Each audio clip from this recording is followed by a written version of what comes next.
T'as envie de démissionner, mais tu te poses la question, est-ce que je vais avoir mon droit au chômage après ça? En général, on a tendance à croire que c'est foutu. T'as décidé de partir, donc t'as droit à rien.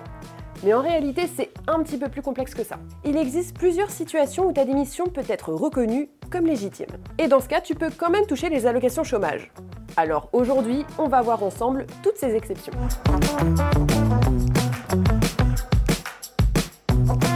Donc d'abord, on va mettre les choses au clair. La règle, c'est simple. Si tu quittes ton job volontairement, France Travail considère que c'est ton choix. Alors ça peut paraître injuste, mais c'est basé sur une logique. Les aides au chômage sont censées couvrir une perte d'emploi involontaire. Mais il y a des cas où démissionner est la seule solution. Et c'est là que les exceptions entrent en jeu. Alors, commençons par les motifs perso. Imagine, ton conjoint ou ta conjointe est muté dans une autre région. Tu vis à Lyon et il doit partir à Nantes, par exemple. Tu fais quoi? Est-ce que tu restes et vous vivez à distance? Non? Est-ce que tu démissionnes pour le ou la suivre? Si c'est ce cas-là, ta démission est reconnue comme légitime. Même principe si tu te maries ou si tu te paxes et que tu déménages. La règle, c'est que ça doit être dans les 2 mois autour de ton union.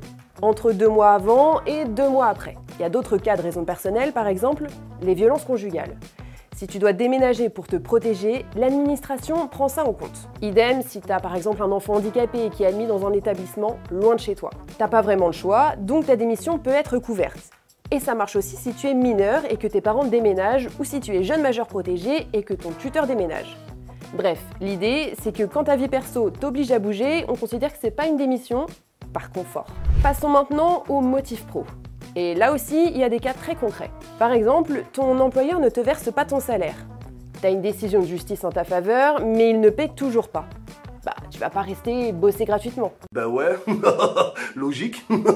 Donc si tu pars, c'est reconnu comme légitime. Autre exemple, t'es victime de harcèlement, de discrimination ou de violence au travail. Tu portes plainte. Ta démission est alors considérée comme une conséquence d'un délit, pas comme un choix. Il y a aussi les situations un peu plus techniques. Par exemple, tu es en contrat d'insertion et on te propose un CDI ou une formation qualifiante. Si tu quittes ton contrat en cours pour ça, c'est validé. Un autre cas, si tu lâches ton job pour un CDI ailleurs et qu'au bout de 2 mois, par exemple, ton nouvel employeur met fin à ta période d'essai. Oh merde! Oh, c'est con ça! Pas de panique, ta démission précédente est reconnue et tu peux toucher le chômage.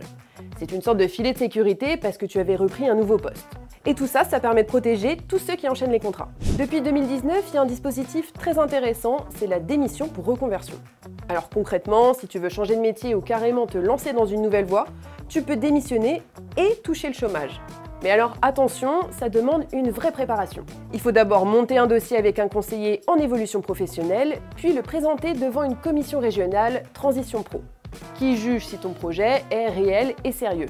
Et ça concerne tous les salariés en CDI depuis au moins 5 ans. Alors je vais donner un exemple concret.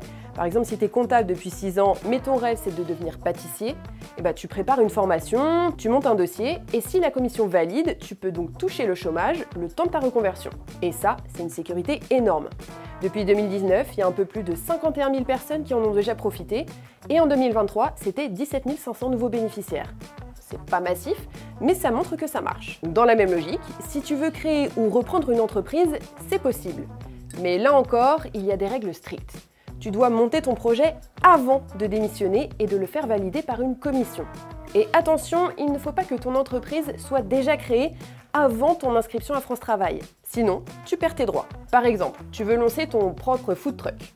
Tu passes par un CEP, tu fais valider ton dossier, tu démissionnes, tu t'inscris et tu as alors 6 mois pour créer ton activité. Ça permet de te lancer sans prendre un risque financier énorme. Il existe aussi des exceptions très ciblées.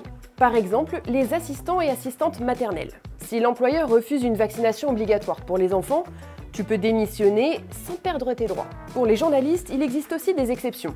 Eux, ils ont la clause de conscience. En gros, si ton média change d'orientation politique et que ça va à l'encontre de tes valeurs, tu peux partir. Et c'est reconnu comme légitime. Tu vas me dire, ok, mais si je rentre dans aucune des cases, je fais quoi? Eh bien, il y a encore 2 solutions. La première, tu retravailles au moins 6 mois. Ça peut être un CDD, une mission, peu importe. La deuxième, tu attends 121 jours, soit environ 4 mois. Et au 122e jour, tu peux demander un réexamen de ta situation. Une commission va donc regarder tes efforts, est-ce que par exemple tu as vraiment cherché du boulot, et si oui, elle peut valider ton droit aux allocations. Alors, c'est pas automatique, mais au moins, ça existe. Alors tu vois, démissionner et toucher le chômage, c'est pas impossible. Ça peut faire la différence entre une transition sécurisée et une vraie galère.